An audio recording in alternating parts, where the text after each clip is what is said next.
ಮಂಡ್ಯದ ಗಂಡು doctor rebel star Ambareesh ಅಪ್ಪಾಜಿಯವರ ಆಶೀರ್ವಾದದೊಂದಿಗೆ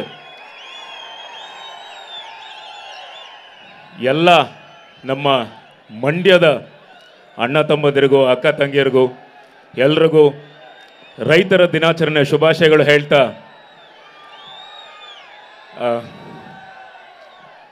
ನಮ್ಮೆಲ್ಲರ ನೆಚ್ಚಿನ the one and only box office Sultan challenging star D boss Darshan sir ಅವರ ಕಾಟೇರ ಇವತ್ತು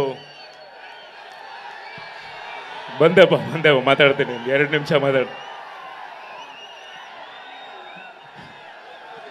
ಅವರ ಸಿನಿಮಾ ರೈಟ್ ಫ್ರಮ್ ಬಿಗಿನಿಂಗ್ ಅವ್ರ ಬರ್ಡೇ ದಿನ ಟೀಸರ್ ಒಂದು ಲಾಂಚ್ ಮಾಡಿದ್ರು. ಟೀಸರಿಂದ ಹಿಡಿದು ಇವತ್ತು ರೈತರ ಸಾಂಗ್ ಇವತ್ತು ಏನು ಲಾಂಚ್ ಮಾಡಿದ್ದಾರೆ, ಪ್ರತಿಯೊಂದು ಸ್ಟಿಲ್ ಆಗಲಿ ಅಥವಾ ಟ್ರೈಲರ್ ಆಗಲಿ ಒಂದು ಬೇರೆ ರೇಂಜ್ಗೆ ಇದೆ, ಬೇರೆ ಲೆವೆಲಲ್ಲೇ ಇದೆ.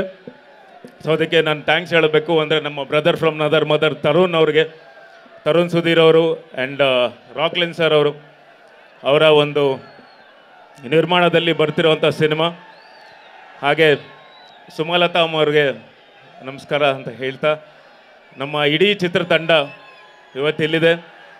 ನಮ್ಮ ಚಿತ್ರತಂಡ ನಮ್ಮ ಕಾಟೇರ ಅಂತ ನಾನು ಯಾಕೆ ಹೇಳ್ತಿದ್ದೀನಿ ಅಂದರೆ, ಈ ಸಿನಿಮಾದಲ್ಲಿ ನಾನು ಆ್ಯಕ್ಟ್ ಮಾಡಿಲ್ಲ, ಆದರೂ ನಮ್ಮ ಡಿ ಬಾಸ್, ನಮ್ಮ ತರುಣು, ನಮ್ಮ ರಾಕ್ಲೈನ್ ವೆಂಕಟೇಶ್ ಸರ್, ನಮ್ಮ ಮಾಲಾಶ್ರೀ ಮ್ಯಾಮ್ ಆಗಲಿ ಅವ್ರ ಮಗಳು, ಹಾಗೆ ನಮ್ಮ ಶ್ರುತಿ ಅಮ್ಮ, ಎಲ್ಲದಕ್ಕಿಂತ ಹೆಚ್ಚಾಗಿ ನಮ್ಮ ಕನ್ನಡ ಸಿನಿಮಾ.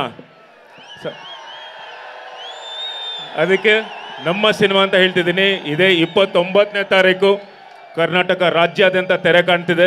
ಸ್ಟಿಲ್ ಆಗಲಿ ಅಥವಾ ಟ್ರೈಲರ್ ಆಗಲಿ ಒಂದು ಬೇರೆ ರೇಂಜ್ಗೆ ಇದೆ, ಬೇರೆ ಲೆವೆಲಲ್ಲೇ ಇದೆ. ಸೊ ಅದಕ್ಕೆ ನಾನು ಥ್ಯಾಂಕ್ಸ್ ಹೇಳಬೇಕು. ಅಂದರೆ ನಮ್ಮ brother from another mother Tarun Sudhir ಅವರು ಆ್ಯಂಡ್ ರಾಕ್ಲಿನ್ ಸರ್ ಅವರು ಅವರ ಒಂದು ನಿರ್ಮಾಣದಲ್ಲಿ ಬರ್ತಿರೋವಂಥ cinema. Thank you so much ಎಲ್ಲ ನನ್ನ ಪ್ರೀತಿಯ ಚಾಲೆಂಜಿಂಗ್ ಸ್ಟಾರ್ ದರ್ಶನ ಅಭಿಮಾನಿಗಳಿಗೆ ಥ್ಯಾಂಕ್ ಯು ಸೋ ಮಚ್. ಹಾಗೆಯೇ ನಾವು ಜಾಸ್ತಿ ಮಾತಾಡೋಕ್ಕೋಗಲ್ಲ. ಇದೇ ಡಿಸೆಂಬರ್ 29ನೇ ತಾರೀಕು ಕಾಟೇರ ರಿಲೀಸ್ ಆಗ್ತಿದೆ. ದಯಮಾಡಿ ಎಲ್ಲರೂ ಚಿತ್ರಮಂದಿರಗಳಲ್ಲಿ ಚಿತ್ರ ನೋಡಿ ಅಂತ ಕೇಳ್ಕೊತೀನಿ. ಥ್ಯಾಂಕ್ ಯು ಅಣ್ಣ. ಈ ವೇದಿಕೆ ಮೇಲೆ ನೆನಪಾಗತ್ತಂದ್ರೆ 3 ಕಾವೇರಿ ನಮ್ದು, ಕನ್ನಡ ನಮ್ದು, ಕಾಟೇರ ನಮ್ದು. 29ನೇ ತಾರೀಕು ಕಾಟೇರ ನಮ್ದು ಅಂತಾನು ಜೋರಾಗಿ ಕೇಳಿಸ್ಬೇಕು, ಪಕ್ಕದ ರಾಜ್ಯಕ್ಕೂ ಕೇಳಿಸ್ಬೇಕು. ಏನಂತೀರಾ?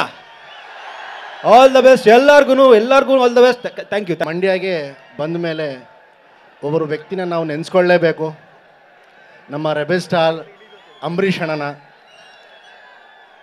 ಅಣ್ಣ ಅವರು ಸತ್ತಿಲ್ಲ, ಅವ್ರು ಯಾವತ್ತೂ ನಮ್ಮ ಮನಸ್ಸಲ್ಲಿ ಬದುಕಿರ್ತಾರೆ. ನಾನು ಕಾಟೇರ ಚಿತ್ರ ಬಗ್ಗೆ ಜಾಸ್ತಿ ಏನು ಮಾತಾಡೋಕ್ಕೆ ಹೋಗಲ್ಲ. ಏನೀಗಂದರೆ ನೀವು ಟ್ರೇಲರ್ ಆಗಲಿ ಸಾಂಗ್ಸ್ಗಳು ಆಗಲಿ ಎಲ್ಲ ನೋಡಿದ್ದೀರಾ. ನಾನು ಹೇಳದೇ ಇರಲಿ, ನೀವು ಡಿಸೆಂಬರ್ 29ನೇ ತಾರೀಕಿಗೆ ಥಿಯೇಟ್ರಿಗೆ ಹೋಗಿ ನಮ್ಮ ಅಣ್ಣ ಹರಿಸ್ತೀರಾ, ಆಶೀರ್ವಾದಿಸ್ತೀರಾ ಅಂತ ಅಂದ್ಕೊಂಡಿದ್ದೀನಿ. ಅಣ್ಣನ ಬಗ್ಗೆ ಮಾತಾಡೋಷ್ಟು ದೊಡ್ಡವನಲ್ಲ ನಾನು. 29th ನಮ್ಮ ಹಬ್ಬಕ್ಕೋಸ್ಕರ ಕಾಯ್ತಾ ಇದ್ದೀವಿ. ಕೊನೆಯದಾಗಿ ನಮ್ಮ ಮಾಸ್ಕ ಬಾಸ್ ಡಿ ಬಾಸ್ ನಮ್ಮ ದರ್ಶನ್ ಅಣ್ಣಂಗೆ ಜೈ. ಖುಷಿ ಆಗ್ತಿದೆ. ರೈತ ದೇಶದ ಬೆನ್ನೆಲುಬು ಅಂತ ರೈತರ ದಿನ ಈ ಸಾಂಗ್ನ ರಿಲೀಸ್ ಮಾಡ್ತಿರೋದು ನಾನು ಒಬ್ಬ ರೈತನ ಮಗಾಗಿ ತುಂಬ ಹೆಮ್ಮೆ ಆಗ್ತಿದೆ. ಹಾಗೆ ಕಾಟೇರ ನಮ್ಮ ಕನ್ನಡದ ಹೆಮ್ಮೆ. 29ನೇ ತಾರೀಕು ಅದು ಭಾರತದ ಹೆಮ್ಮೆ ಆಗಲಿ ಅಂತ ಹಾಗೆ ಆಗುತ್ತೆ, ಅದು ನೀವು ಮಾಡೇ ಮಾಡ್ತೀರಾ ಅಂತೇಳಿ ಹೇಳ್ತಾ 29ನೇ ತಾರೀಕು ಮಿಸ್ ಮಾಡ್ದಂಗೆ ಎಲ್ಲ ನೋಡೋಣ. ಕನ್ನಡನೂ ನಮ್ಮದೇ, ಇಲ್ಲಿಂದೇ ಉಳಿಸಿರೋದು ಕನ್ನಡ ಚಿತ್ರರಂಗ ಇವತ್ತಿಗೆ ಈ ಮಟ್ಟದಲ್ಲಿ ಇದೆ ಅಂದರೆ ಇಲ್ಲಿ ಜನ ಸಪೋರ್ಟ್ ಮಾಡಿರೋದಕ್ಕೆ. 10 ಗಂಟೆ ಆದರೂ ಇಷ್ಟು ಜನ ನಿಂತಿದ್ದೀರಿ. ನಿಮ್ಮೆಲ್ಲರ ಈ ತಾಳ್ಮೆಗೆ ನಾನು ಎಂದೇ ಋಣಿಯಾಗಿರ್ತೀನಿ. ಯಾಕೆ ಅಂದರೆ ಬದುಕಿದಾಗ ಮನ್ಸಲ್ಲಿ ಎಷ್ಟೇ ನೋವಿದ್ರು, ಸತ್ತಾಗ ಸಮಾಧಿ ಕಟ್ಟ ಕಾಸಿದೆ ಇದ್ರು, ಕುಡಿಯೋಕ್ಕೂ ದುಡಿಯೋಕ್ಕೂ ನೀರಿಲ್ದೇ ಇದ್ರು, ನಿಯತ್ತಾಗಿ ಬದುಕೊಂಡು ರೈತ ಒಬ್ಬನೇ. ಈ ದೇಶಕ್ಕೆ ಭೂಮಿ ತಾಯಿ ಆಗಿದ್ರೆ ರೈತ ತಂದೆ ಆಗಿರ್ತಾನೆ. ಅಂತೆ ರೈತರ ದಿನಾಚರಣೆ ದಿನ ಆ ದೇವ್ರಿಗೆ ನಮ್ಮ ಡಿ ಬಾಸ್ ಅವರು ಈ ಸಾಂಗ್ನ ಅರ್ಪಣೆ ಮಾಡಿದ್ದಾರೆ. ಆ ಚಿತ್ರತಂಡಕ್ಕೆ ನಾವೆಂದೆಂದು ಋಣಿಯಾಗಿರ್ತೀವಿ. ಕಾಟೇರ ಚಿತ್ರ 100 ಡೇಸ್ ಓಡಿ ಆ ಚಿತ್ರ ಸಕ್ಸಸ್ ಇಲ್ಲೇ ಆಗಬೇಕು ಅಂತ ನಾ ಚಿತ್ರದ ನಿರ್ಮಾಪಕರ ಕೇಳ್ಕೊತೀನಿ. ಕಾರಿದ್ದವನು ಈ ಥರದವನು ಶ್ರೀಮಂತ ಅಂತಾರೆ. ನಿಜವಾಗ್ಲೂ ಹೇಳ್ತೀನಿ, ಇನ್ನೊಂದು 20-30 ವರ್ಷ ಹೋದ್ರೆ 2 ಎಕರೆ ಜಮೀನು ಇಟ್ಕೊಂಡಿರೋ ನಿಜವಾದ ಶ್ರೀಮಂತ. ಒಡ್ರೆ ಚಪ್ಪಾಳೆ. ದಯವಿಟ್ಟು ಯಾರು ಈಗ ಸುಮ್ಮನೆ ಅದು ಇದು ಯಾರು ಅಕ್ಕಪಕ್ಕದವ್ನು ಮಜಾ ಮಾಡ್ತಾನೆ ಅಂತ ಅವ್ನ ಶೋಕಿಗೋಸ್ಕರ ಜಮೀನು ಮಾರ್ಕೊಂಡು ಒಬ್ರು ಶೋಕಿ ಮಾಡಬೇಡ್ರಿ, ದಯವಿಟ್ಟು ಉಳಿಸ್ಕೊಳ್ರಿ. ಮುಂದೆ ರೈತರಿಗಿಂತ ಇನ್ನೊಬ್ಬ ದೊಡ್ಡ ಶ್ರೀಮಂತ ಯಾರೂ ಇರಲ್ಲ. ಕಾಟೇರ ಬಗ್ಗೆ ಮಾತಾಡಕ್ಕೆ ಬಂದ್ರೆ ಈಗ ಅವ್ರು ನೋಡಿ ಎಲ್ಲ ಥರ ಸಿನಿಮಾಗಳು ಎಲ್ಲನೂ ನೋಡ್ತಾನೆ ಇದ್ದೀವಿ. ಬಟ್ ಒಂದು ಸಾಮಾಜಿಕ ಕಳಕಳಿ ಇರೋಂಥ ಚಿತ್ರಗಳನ್ನ ಮಾಡೋದು ತುಂಬ ಕಡಿಮೆ ಆಗ್ತಿದೆ. ಯಾರ್ಯಾರೋ ಮಾಡಿದ್ರೆ ಅಷ್ಟೊಂದು ರೀಚ್ ಆಗಲ್ಲ. ಬಟ್ ಒಂದು ದೊಡ್ಡ ಸ್ಟಾರ್ ಆಗಿ ನಮ್ಮ ಡಿ ಬಾಸ್ ಅವರು ಒಂದು ಕಾಟೇರ, ಒಂದು ರೈತರ ಬಗ್ಗೆ ಕಾಳಜಿ ಇರೋ ಸಿನಿಮಾನ ಮಾಡ್ತಿದ್ದಾರೆ. ಇದು ತುಂಬ ಚೆನ್ನಾಗಿ ರೀಚ್ ಆಗುತ್ತೆ. 29ನೇ ತಾರೀಕು ಕಾಟೇರ ಬರ್ತಾ ಇದೆ.